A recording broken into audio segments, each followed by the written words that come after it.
എന്റെ മോളെ നിനക്കൊന്ന് കൊന്നു കളയാൻ ഞാൻ വിട്ടുതരില്ല.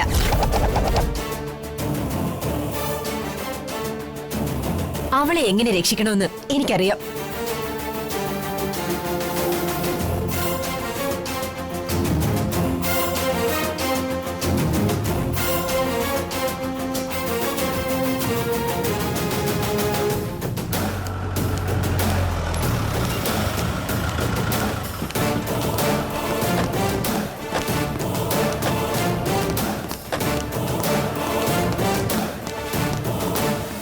ഞങ്ങളോട് ഇറങ്ങിപ്പോകാൻ പറയാൻ ഇത് നിങ്ങളുടെ വീടൊന്നുമല്ല.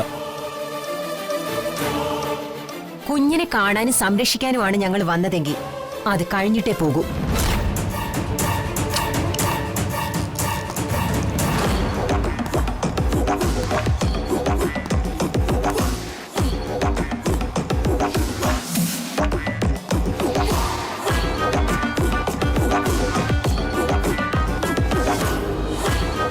ഇതെന്താ ഇവിടെ ഒരു ആൾക്കൂട്ടം?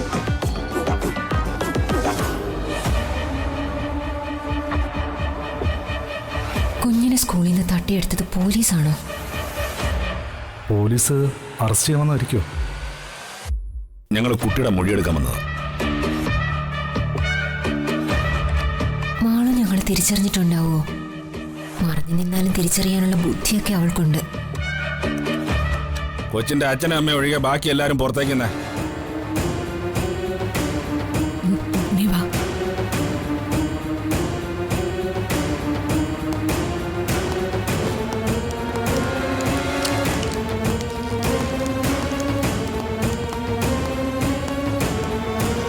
മിസ്സിംഗ് കേസായാണ് തുടങ്ങിയതെങ്കിലും അതിന് പിന്നിൽ ഒരു വധശ്രമം കൂടിയുണ്ട്. അതുകൊണ്ട് സത്യം എന്താണെന്നും ആരാണ് കുഞ്ഞിനെ കൊണ്ട് കളഞ്ഞതെന്നും നമുക്ക് അറിഞ്ഞേ പറ്റും.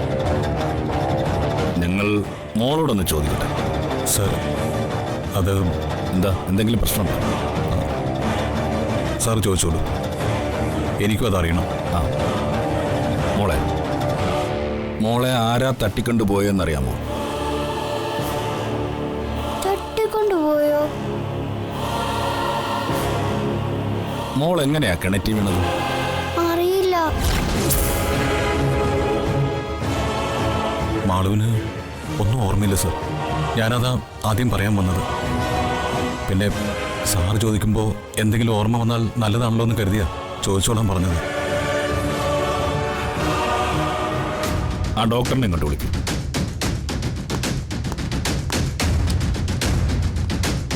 മാളു ഉണർന്നപ്പോ മുതല് ഞങ്ങളെല്ലാം ചോദിക്കുന്നുണ്ട് സർ. പക്ഷേ ഇതാ അവസ്ഥ. ഒരു അപകടമോ അത്യാഹിതമോ കുറ്റകൃത്യമോ സംഭവിച്ചാൽ അതിന്റെ പല വശങ്ങളും ചിന്തിച്ചിട്ട് ഒരു തീരുമാനത്തിലെത്താൻ പറ്റും. ഇവിടെ കുഞ്ഞിന്റെ ജീവൻ വെച്ചാ കളിച്ചിരിക്കുന്നത്. ഇതിന്റെ പിന്നിലെ സത്യം എന്താണെന്ന് കണ്ടുപിടിച്ചേ പറ്റൂ. അതെ സർ, തെറ്റ് ചെയ്തവർ ശിക്ഷിക്കപ്പെടണം. ഈ ഹോസ്പിറ്റലിൽ എത്തും മുമ്പ് മോൾ എവിടെയായിരുന്നു എന്ന് ഓർമ്മയുണ്ടോ? വീട്ടിലായിരുന്നു.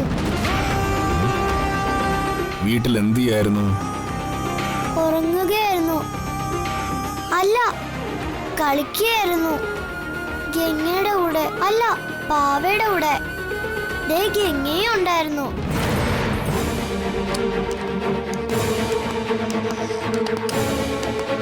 ഡോക്ടർ, കുട്ടിയുടെ അവസ്ഥ ഇപ്പൊ എങ്ങനെയുണ്ട്? She's all right. പേടിക്കത്തക്ക കുഴപ്പമൊന്നുമില്ല. പിന്നെ വീണതിന്റെ ഷോക്കിൽ സംഭവിച്ചതാവാം. ചെറിയൊരു ഓർമ്മക്കുറവുണ്ട്. അത് കുറച്ചു ദിവസം കഴിയുമ്പോൾ തനിയെ മാറിക്കോളും. അപ്പൊ ഞങ്ങള് കുട്ടിയോട് വെറുതെ ഇപ്പൊ ഒന്നും ചോദിച്ചിട്ട് കാര്യമില്ല അല്ലേ? അതെ. ഓക്കെ, ഞങ്ങൾ ഇറങ്ങാം. ഓക്കെ ഓക്കെ മഹി, മോളുടെ കണ്ടീഷനിൽ എന്തെങ്കിലും വ്യത്യാസം ഉണ്ടായാൽ ഞങ്ങളെ അറിയിക്കണം. അറിയിക്കാം സർ. ഓക്കെ.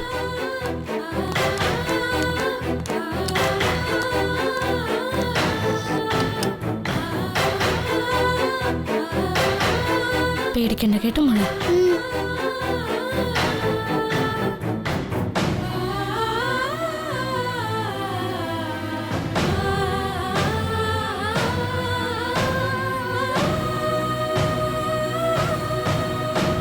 മോള് കണ്ണടച്ചുറങ്ങിക്കോ.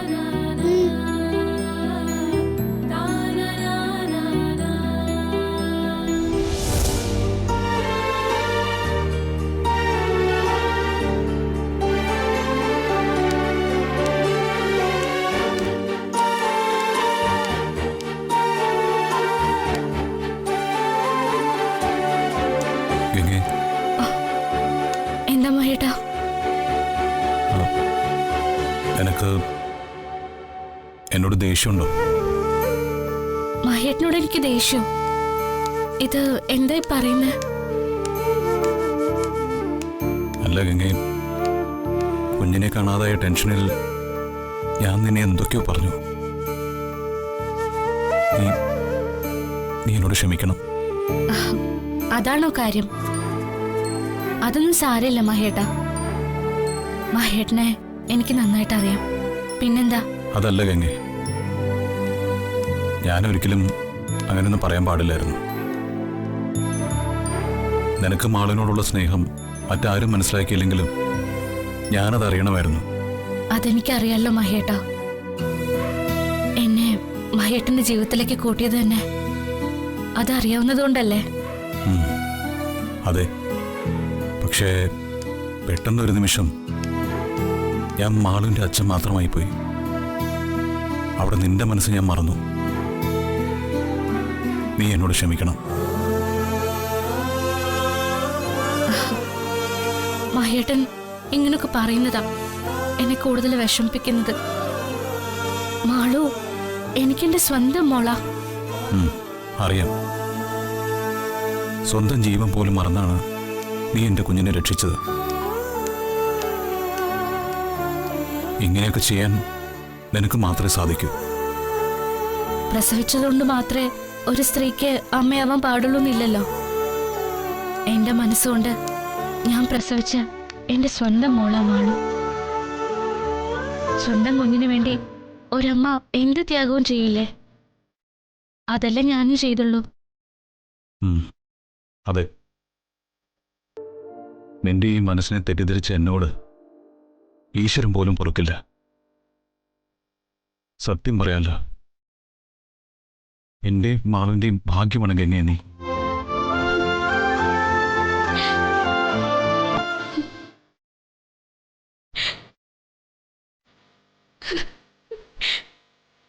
ഗംഗേ, നീ കരയാണോ? അല്ല മഹേട്ടാ, ഇത് സന്തോഷ, മനസ്സ് നിറഞ്ഞ സന്തോഷം.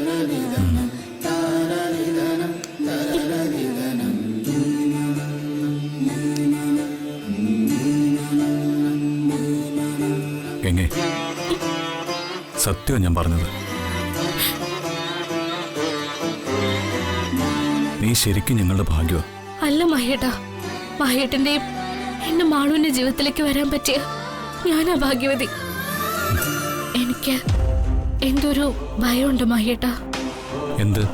നമ്മളെ തമ്മിൽ അകറ്റാൻ ആരെങ്കിലും മനഃപൂർവ്വം ചെയ്യുന്നതാവോ ഇതൊക്കെ? ആരെന്ത് ചെയ്താലും നിന്നെ ഞങ്ങളിൽ നിന്ന് അകറ്റാൻ സാധിക്കില്ല.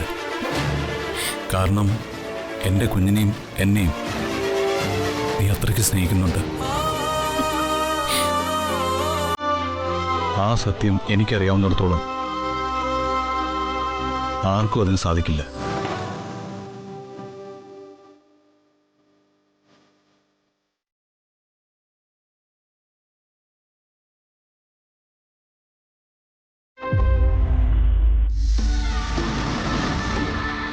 കുഞ്ഞിനൊന്നും ഓർമ്മയില്ലാന്ന് പറഞ്ഞത് ഉറപ്പാണോ? അതെ, പോലീസുകാർ വന്ന് ചോദിച്ചിട്ട് മാളിനൊന്നും ഓർമ്മയില്ലായിരുന്നു. അങ്ങനെയാണെങ്കിൽ ഈ അവസരം നമ്മൾ മാക്സിമം മുതലാക്കണം. എങ്ങനെ? സംഭവിച്ചതിനെ കുറിച്ചുള്ള സൂചനകൾ എന്തെങ്കിലും മാളുവിന്റെ മനസ്സിൽ വരുന്നതിന് മുൻപ് എല്ലാ കുറ്റവും ഗംഗയുടെ തലയിൽ കെട്ടിവെക്കണം. അത് ശരിയാ. അങ്ങനെയായാൽ മാളു അവിടെ സുരക്ഷിതല്ലെന്ന് സ്ഥാപിക്കാൻ സാധിക്കും. അതെ, നമ്മുടെ ഉദ്ദേശം പോലെ തന്നെ കാര്യങ്ങൾ വേഗത്തിൽ നടത്തിയെടുക്കാം. അതിനുള്ള കാര്യങ്ങൾ ഓർത്ത് ഗൂഗിൾ ടെൻഷൻ അടിക്കണ്ട. വേണ്ടത് ഞാൻ ചെയ്തോളാം. അത് മതി.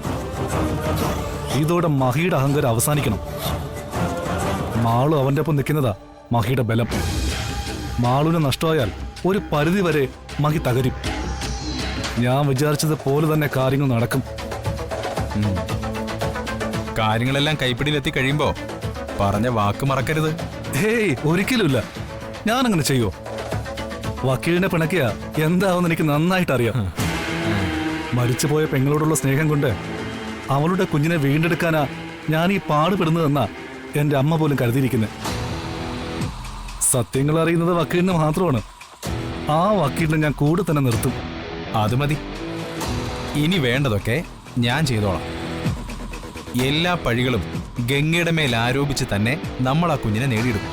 സത്യത്തിൽ മാളുവിന്റെ കാര്യങ്ങൾ മനസ്സിലായോ എന്ന് ചെറിയൊരു ഭയം എന്റെ മനസ്സിലുണ്ടായിരുന്നു. പക്ഷെ ഈശ്വരൻ നമുക്കൊപ്പാ. അതല്ലേ കൃത്യമായിട്ട് മാളുവിന് ഓർമ്മ നഷ്ടമായത്. അതെ, അവസരം മുതലാക്കുന്നവനെ വിജയം ഉണ്ടാവും. അതുകൊണ്ട് നമുക്ക് അതിന് തന്നെ ശ്രമിക്കാം. എന്താ ഗോകുൽ? അതെ വക്കീലെ, നിങ്ങൾ വേണ്ടത് ചെയ്തോ. ആ,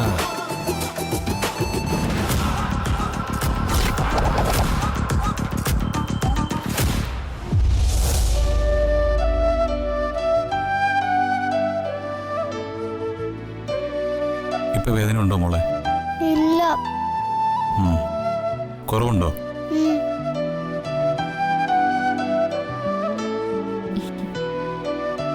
മാളു എഴുന്നേക്ക്, എന്നിട്ട് ഈ പാല് കുടിക്ക. എനിക്ക് വേണ്ട ഗംഗേ. അങ്ങനെ പറഞ്ഞാ പറ്റില്ല. ആഹാരം നന്നായിട്ട് കഴിച്ചാലേ നമുക്ക് വേഗം വീട്ടിലേക്ക് പോകാൻ പറ്റുള്ളൂ. എനിക്ക് വീട്ടിൽ പോവണ്ട, എനിക്ക് ഇവിടെ നിന്നാ മതി. അതെന്താ മോളെ? ഇവിടെ ആവുമ്പോ അച്ഛനും ഗംഗയും എപ്പോഴും എന്റെ അരികിൽ തന്നെ കാണില്ലേ. ആ, എനിക്ക് പേടിയാ, അതാ. എന്റെ മോള് പേടിക്കണ്ട. അച്ഛനും ഗംഗയും ഇനി എപ്പോഴും എന്റെ പൊന്നുമോളുടെ കൂടെ തന്നെ കാണും. അതെ, മാളു ഈ പാല് കുടിക്ക, എന്നിട്ട് മരുന്ന് കഴിക്കാനുള്ളതാ. എഴുന്നേക്ക്. കുടിക്കും.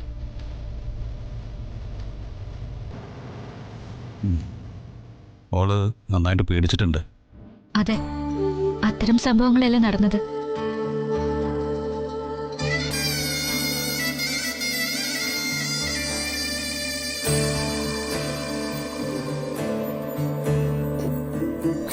മതി. മെടിക്ക്. ഇനി എന്റെ മോള് കിടന്നു.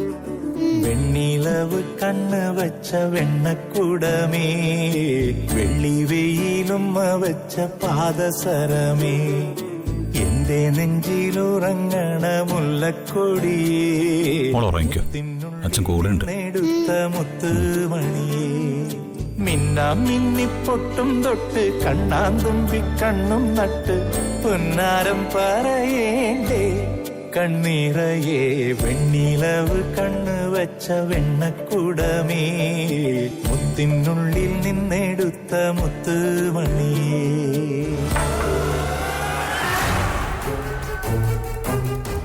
മാളൂന് ഇത്രയും വലിയ ആപത്ത് പറ്റിയിട്ട് ഗൗരി ചേച്ചി എന്തായിരിക്കും വരാത്തത്? ഗൗരി ചേച്ചിക്ക് എന്തോ സംഭവിച്ചിട്ടുണ്ട്. അല്ലെങ്കിൽ മാളൂന്റെ ദേഹത്തൊരു പൊടി പോലും പറ്റാൻ ചേച്ചി സമ്മതിക്കില്ല. അതറിയാൻ എന്താ ഒരു വഴി?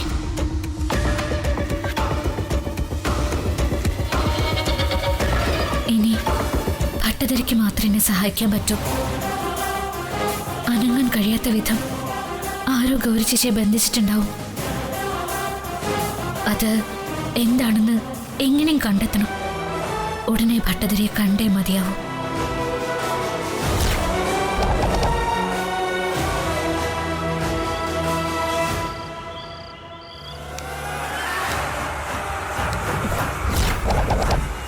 നകുൽ, മാളൂനൊന്നും ചെയ്യരുതെന്ന് നിന്നോട് 100 തവണ ഞാൻ പറഞ്ഞതാ. പക്ഷേ നീ പിന്നെയും അത് മറന്നാ പ്രവർത്തിക്കുന്നേ. ഇതിപ്പോ ഞാനായിട്ട് തട്ടിക്കൊണ്ടേ അവളെ ഒന്നും ചെയ്യാൻ ശ്രമിച്ചതൊന്നുമല്ല.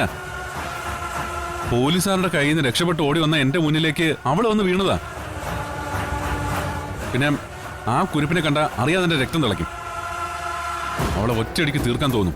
അത്രയ്ക്കും ദ്രോഹം ആ മൊട്ടയെന്ന് വിരിയാത്ത കുട്ടിപ്പിശാച് എന്നോട് ചെയ്തിട്ടുണ്ട്. അവർക്ക് ഓർമ്മ പോയതുകൊണ്ട് മാത്രമാ നീ ഇപ്പൊ രക്ഷപ്പെട്ട് നിൽക്കുന്നത്. അല്ലെങ്കിൽ മാളൂനെ തട്ടിക്കൊണ്ട് പോയി കൊല്ലാൻ ശ്രമിച്ചു എന്നുള്ള കേസും കൂടി നിന്റെ തലയിൽ വന്നേനെ. എന്റെ കിരീടത്തിൽ പൊന്തൂവലുകളായി ഇനിയും കേസുകൾ നിറയട്ടെ ശ്രേയ. പരോളിലിറങ്ങി എന്നെ ദേവയാനിയുടെ വധശ്രമത്തിന് അറസ്റ്റ് ചെയ്തിട്ട് ജയിലിന്റെ കവാടത്തിൽ എത്തിക്കാൻ പോലും പോലീസുകാർക്ക് സാധിച്ചിട്ടില്ല. അതുകൊണ്ട് ഇതൊന്നും എനിക്കൊരു പ്രശ്നമല്ല. അങ്ങനെ ഉറപ്പൊന്നുമില്ല.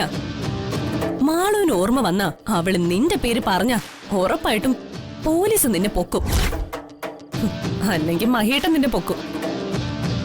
അങ്ങനെ എന്നെ മാത്രമായിട്ട് ആരും പൊക്കില്ല ശ്രേയ. ഞാൻ പെട്ടാൽ നീയും പെടും. നിന്നെ ഞാൻ പെടുത്തും. വേണ്ട നകുൽ, ആവശ്യമില്ലാത്ത ഭീഷണിയൊന്നും വേണ്ട. ഞാൻ ഭീഷണിപ്പെടുത്തിയൊന്നുമല്ല, ഉള്ള കാര്യം പറഞ്ഞത്.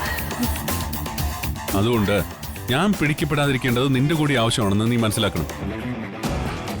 എന്നെ ആരും പിടിക്കാതിരിക്കാനുള്ള മുൻകരുതലുകളും സഹായങ്ങളും നീ തന്നെ എനിക്ക് ചെയ്തു തരണം.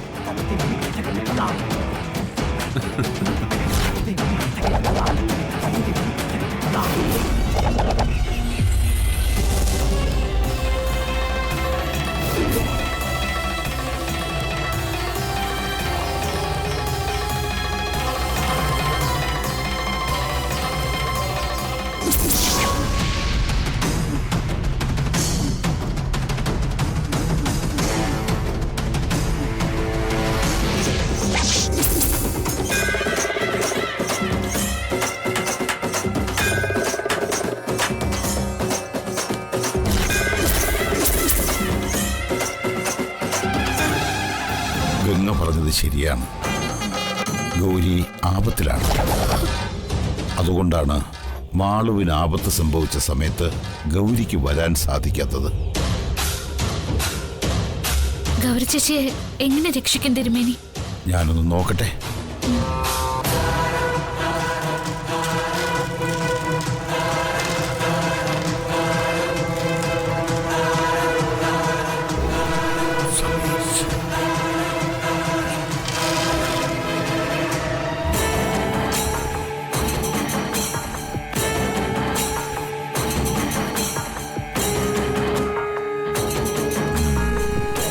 ഗൗരി ബന്ധിക്കപ്പെട്ടിരിക്കുന്നു. അവളെ മോചിപ്പിക്കുന്നത് അല്പം ബുദ്ധിമുട്ടുള്ള കാര്യമാണ്. അത് ചെയ്യാൻ മനസ്സുണ്ടെങ്കിൽ മാർഗം ഞാൻ പറഞ്ഞു തരാം. ഞാൻ ചെയ്യാൻ തിരുമേനി. ഗൗരി ചേച്ചിയുടെ ആത്മാവ് നമുക്ക് ചുറ്റുമുള്ളത് മാളുവിന് സുരക്ഷ നൽകും. മാളുവിന് ഒരു അബദ്ധം വരാൻ ഗൗരി ചേച്ചി സമ്മതിക്കില്ല. എന്റെ മാളുവിന്റെ സുരക്ഷയ്ക്ക് വേണ്ടി എന്തും ചെയ്യാൻ ഞാൻ തയ്യാറാണ്. ഗംഗ വിചാരിക്കുന്നത് പോലെ കാര്യങ്ങൾ അത്ര എളുപ്പമായിരിക്കില്ല. എല്ലാ കാര്യങ്ങളും ആലോചിച്ചു വേണം തീരുമാനമെടുക്കാൻ. ഇറങ്ങിത്തിരിച്ചാൽ പാതിയിലൊരു മടങ്ങിവരവുണ്ടാവില്ല. അതുകൊണ്ട് നന്നായി ആലോചിച്ചോളൂ. എനിക്ക് സമ്മതാണ് തിരുമേനി. ഞാൻ എന്താ ചെയ്യേണ്ടെന്ന് പറഞ്ഞു തന്നാൽ മാത്രം മതി.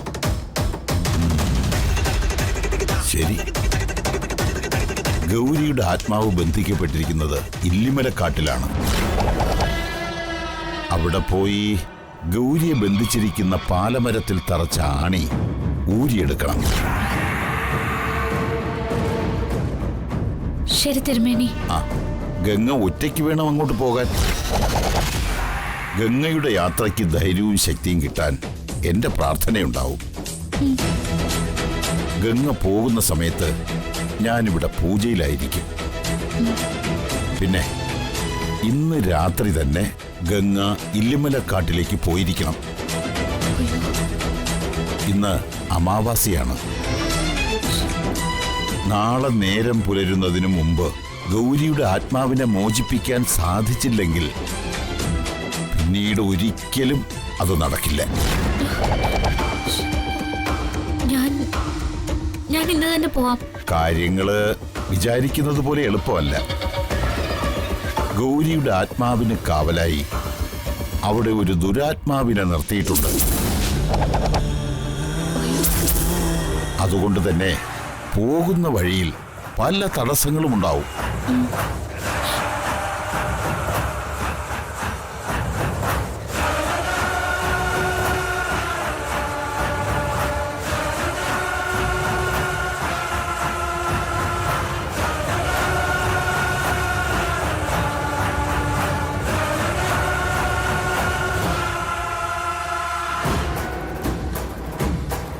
ഈ ഏലസ് എപ്പോഴും കയ്യിലുണ്ടാവണം. എന്തു വന്നാലും ഇത് താഴെ വയ്ക്കാനോ നഷ്ടപ്പെടുത്താനോ പാടില്ല. ശരി തിരുമേനി.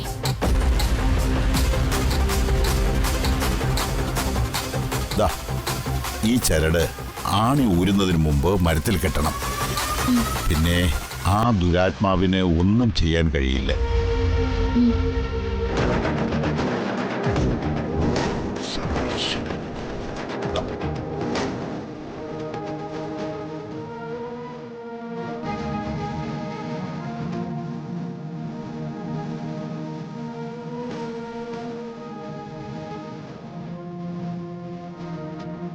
പേടിക്കരുത്. മനസ്സ് കൈവിട്ടു പോകുന്ന പലതും വഴിയിലുണ്ടാവാം.